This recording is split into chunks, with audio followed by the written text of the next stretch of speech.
Assalamualaikum. Selamat datang di kelas online Bahasa Inggris. Jangan lupa subscribe channel ini dan tekan lonceng agar kalian mendapatkan notifikasi untuk video terbaru dari kami. Dan juga jangan lupa like videonya ya.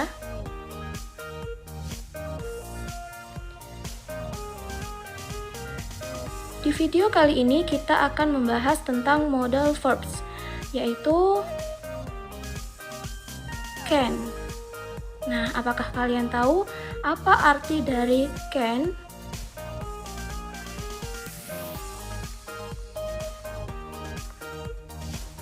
Nah, mari sekarang kita bahas modal verbs can. Dalam video ini yang akan kita bahas adalah can yang berfungsi untuk menunjukkan kemampuan seseorang atau showing ability. Nah, di sini kita akan belajar bagaimana cara mengungkapkan kemampuan seseorang dalam bahasa Inggris dengan menggunakan model can. Can sendiri jika diartikan dalam bahasa Indonesia artinya bisa atau dapat. Nah, sekarang kita langsung belajar membuat kalimatnya ya. Yang pertama yaitu kalimat positif. Struktur kalimatnya adalah subjek, kemudian can, kemudian verb one, kata kerja bentuk pertama, dan kemudian objek. Ini optional ya objeknya. Nah, sekarang kita langsung belajar menerjemahkan kalimat bahasa Indonesia ke kalimat bahasa Inggris ya. Saya bisa bermain sepak bola.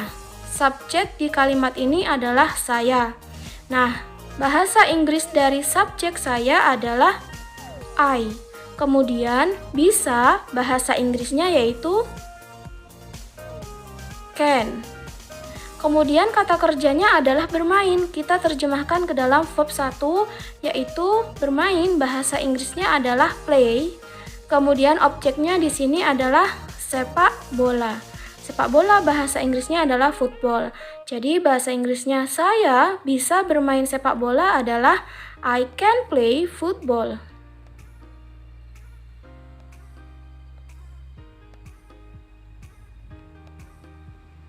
Kalimat kedua, dia perempuan, jadi P ini perempuan ya. Dia perempuan bisa memasak nasi. Subjeknya adalah dia perempuan, bahasa Inggrisnya adalah she. Kemudian bisa kita artikan dalam bahasa Inggris yaitu can. Kemudian memasak, kata kerjanya kita artikan ke verb 1 yaitu cook. Kemudian objeknya dalam kalimat ini adalah nasi, bahasa Inggrisnya adalah rice.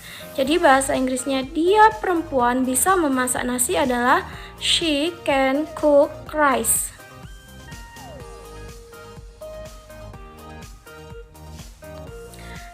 Nah, sekarang kita ke bentuk kalimat yang kedua yaitu kalimat negatif. Susunan kalimatnya atau struktur kalimatnya adalah subjek plus can, plus not, plus verb 1, plus objek. Jadi, di sini tinggal menambahkan not setelah can. Cannot. Jadi, tinggal tambahkan not setelah kata can. Nah, ada beberapa yang harus saya sampaikan. Yang pertama, cannot itu bisa kita singkat cara penulisannya menjadi can't. Cannot bisa menjadi can, yang artinya adalah tidak bisa atau tidak dapat. Nah, jadi penulisan cannot itu bisa disingkat ya. Nah, sekarang kita belajar menerjemahkan kalimatnya. Dia laki-laki tidak bisa bicara bahasa Inggris. Dia laki-laki berfungsi sebagai subjek, maka kita artikan dalam bahasa Inggris menjadi he. Kemudian tidak bisa kita artikan dalam bahasa Inggris menjadi cannot. Kemudian untuk kata kerjanya adalah bicara, bahasa Inggrisnya adalah speak untuk verb satunya, dan bahasa Inggris sendiri adalah English. Jadi bahasa Inggrisnya adalah He cannot speak English.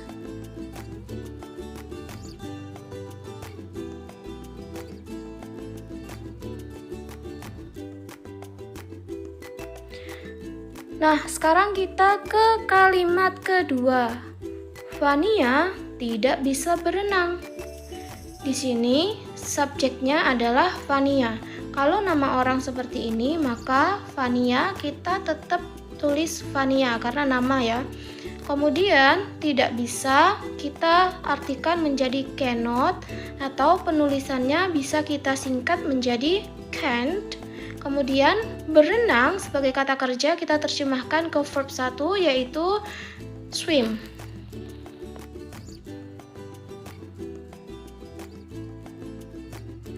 Nah, sekarang kita ke bentuk kalimat yang ketiga, yaitu kalimat tanya berupa kalimat pertanyaan.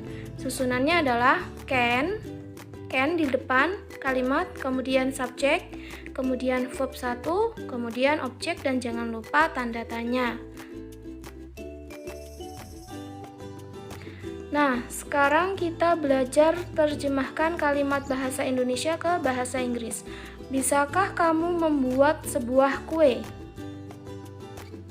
Bisakah di sini kita artikan menjadi can karena strukturnya yang awal adalah can, kemudian subjeknya kamu menjadi you, kemudian kata kerja verb satunya yaitu membuat menjadi make, kemudian objeknya adalah sebuah kue yaitu a cake, dan jangan lupa tanda tanya. Nah, jadi kalimatnya adalah can you make a cake? Nah, kalimat tanya ini atau pertanyaan ini bisa memiliki dua jawaban alternatif. Jadi, kalau memang kamu bisa, kamu jawab saja yes, I can. Nah, kalau bisa buat kue, jawab saja yes, I can. Ya, saya bisa. Kalau tidak bisa, jawabannya adalah ya, no, I cannot, atau no, I can't. No, I cannot, atau no, I can't. Tidak, saya tidak bisa. Bisa ditulis cannot, bisa ditulis can. Jadi pilih salah satu, mau pakai cannot atau can't. Nah, sekarang kalimat kedua. Bisakah dia perempuan menari dan bernyanyi? Bisakah kalau kita artikan dalam bahasa Inggris sesuai rumus juga adalah can. Karena dalam struktur depan sendiri adalah can dalam kalimatannya. Bisakah can, subjeknya dia perempuan, bahasa Inggrisnya adalah she, kemudian kata kerjanya ada dua. Yang pertama menari, verb satunya dance, kemudian dan itu bahasa Inggrisnya adalah and, kemudian bernyanyi, kata kerja keduanya kita artikan menjadi sing untuk verb satunya. Nah, can she dance and sing? Sekarang alternatif jawabannya ada dua, yes atau no. Kalau bisa menari dan bernyanyi, jawab saja yes, she can. Di sini subjeknya pakai she karena yang ditanyakan adalah dia perempuan. Kemudian kalau tidak bisa, jawab saja no, she cannot, atau no, she can't. Nah, untuk memperdalam pemahaman kalian, di sini saya beri kalian latihan soal. Ada 5 nomor. Yang pertama, saya bisa menggambar sebuah angsa. Kamu terjemahkan dalam bahasa Inggris. 2, dia laki-laki bisa bermain basket. Nomor 3, kami tidak bisa membaca buku bahasa Inggris. Nomor 4, mereka tidak bisa datang ke sekolah. Kemudian, nomor 5, bisakah kamu membantu saya?